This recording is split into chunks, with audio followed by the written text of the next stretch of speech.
Bonjour à tous et bienvenue dans cette vidéo 02 du D09 sur le Touch ID.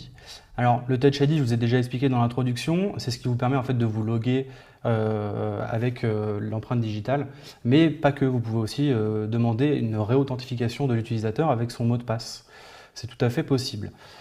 Alors comment ça marche? C'est très simple, c'est ce qu'on va voir tout de suite. Alors, d'abord, la première chose à faire, c'est d'importer Local Authentication, qui est le framework qui va vous permettre de faire l'authentification. D'accord. Vous allez créer un objet LA Context, d'accord, LA pour Local Authentification, Context, d'accord. Une fois que vous avez cet objet, à partir de là, en fait, vous allez pouvoir tout faire.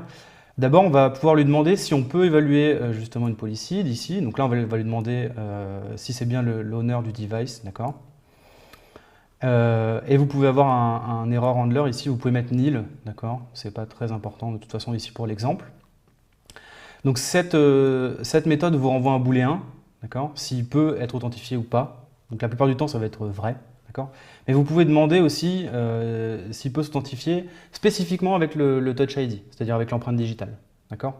Là on lui demande de s'authentifier et en fait iOS va gérer automatiquement est-ce que s'il a le Touch ID, il va devoir s'identifier avec le Touch ID ou avec le mot de passe s'il clique sur mot de passe.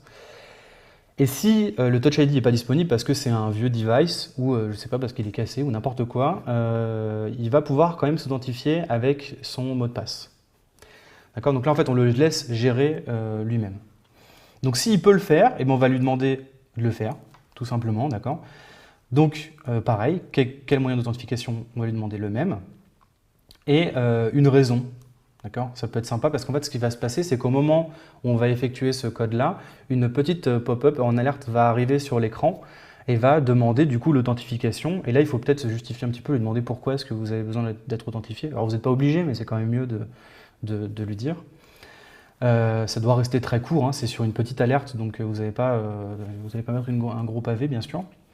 Et cette méthode prend une closure, d'accord, qui est juste ici. Qui va être exécuté bien sûr à la fin de l'authentification ou si une erreur apparaît. Donc elle nous donne un succès et une erreur, d'accord. Donc si ça marche, là vous n'avez aucun problème, vous pouvez effectuer le code que vous voulez. Vous pouvez changer de vue avec des performance sequences ou ce genre de choses. Vous pouvez faire absolument ce que vous voulez, mais là vous êtes sûr que c'est bien le propriétaire de l'iPhone qui est bien en train d'utiliser l'application. Si par contre success, donc ça c'est un booléen, si success est faux, dans ce cas-là, error ici ne sera pas nil, et dedans vous allez avoir du coup différents codes d'erreur. Je vous laisse chercher dans la documentation tous les différents codes d'erreur qu'il va y avoir, hein, c'est très simple. Vous les voyez ici, hein, tout simplement. Ça c'est tous les cas possibles d'erreur. D'accord. Je vous laisse chercher exactement lequel correspond à quoi, c'est pas très compliqué. Mais voilà, donc vous pouvez tout à fait faire un switch sur vos erreurs et effectuer du code en fonction. Voilà, donc là c'est très simple d'utiliser l'authentification. C'est ce qui vous est demandé aujourd'hui dans l'application que vous allez réaliser.